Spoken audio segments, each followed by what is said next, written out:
Hello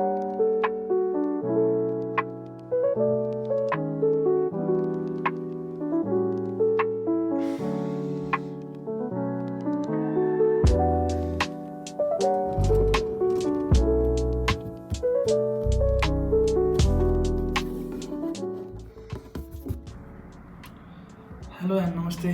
Good morning everyone. Welcome back to next video.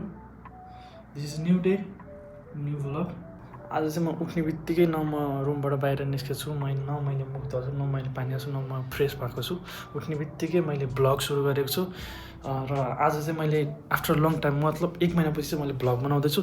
So vlog चाहिँ just आफ्नै स्टाइलमा अब बनाउने छु। मेबी नेपालमा अब पहिला चाहिँ नेपालमा अब सोसियल मिडियाहरू युट्युब सबै ब्यान भनेको थियो, अनि अब जेएनजी आन्दोलनपछि सबै खुलिसकेको छ र अब एसपिएस नेपालमा भ्लग डेली रूपमा आउँछ। अब पहिला बाथरुम जाऊँ अनि फ्रेस भएर चिया कफी खाएर मुड फ्रेस भएर के गर्छौँ त्यसपछि तपाईँहरू सबैलाई देखाउने छ है त। त्यति दिनको लागि wait. Finally guys I am fresh and I'm ready है। फ्रेस भए रेडी भए। एसपिएस नेपाल मेरो युट्युब च्यानललाई नि माया देखाइदिनु पर्यो सबैजनाले है।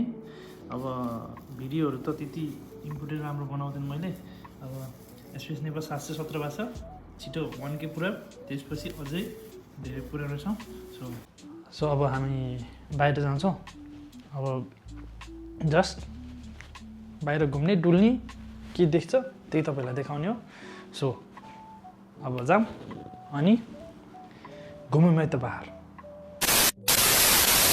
बाहिर घुम्यो हिँड्यो, बाहिर घुम्यो हेरेपछि हामी एप्पलको स्टोरमा आएको छौँ। एप्पलको स्टोरमा चाहिँ के हेर्ने, अब आइफोन 17 प्रो म्याक्स लन्च भएको नि त, त्यही हेर्न आएको। र अब हामीले किन्न नसक्यो नि, किन्ने हैसियत त छैन, किन्नको लागि फेरि किड्नी नै बेच्नु पऱ्यो। यहाँ चाहिँ आइफोन 17को लाइनअप छ, इन्स्टलमा छ आइफोन 17 ओरेन्ज कलर छ। अरू किन यो चाहिँ आउट अफ स्टक भएको है।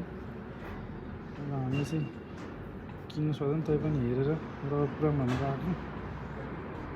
It's good. अनि आइफोन 17 प्रो, यो प्रो म्याक्स, यो इयर यति पातलो बनाएको यो आउँदा भन्दा पनि पातलो छ।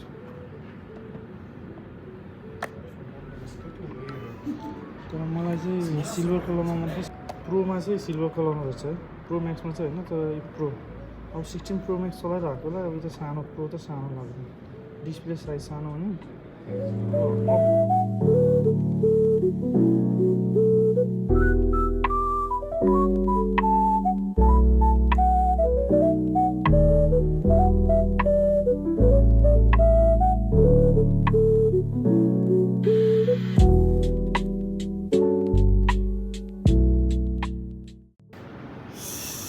प्रो म्याक्सबाट अपडेट भएर 17 प्रोमा जाने हो क्या। जान त धेरै मन छ मलाई। 17 लन्च हुने बित्तिकै आएर किन्ने जस्तो लाग्छ। र के गर्नु, डो चाहियो, डो। अब हामीले भनेको यही त अब बल्ल किन्ने छ। अब 17 प्रो म्याक्स कहिले किन्ने छ अब सपना। हामी सम्झि नै पानी छम्किने मात्र बस्नु हेर, गाह्रो छ नि। बाहिर आफ्नो बेबी नेपालमा, म बाहिर त्यसरी कलमा बोल्ने बसेँ। त्यही हो मैले बिहान उठेदेखिबाटको अहिलेसम्मको अब भ्लगहरूलाई सिरिज बनाएर युट्युबमा हाल्छु। त्यही स्पेसल छैन। आइफोन किन्न भनेर गएको, सबै ठाउँमा आउट अफ स्टक। अर्डर गऱ्यो भने पनि 2 महिना वेट गर्नुहोस्, त्यसपछि मात्र आउँछ। त्यस्तै आजको दिन यस्तै बित्यो। घुम्यो हिँड्यो।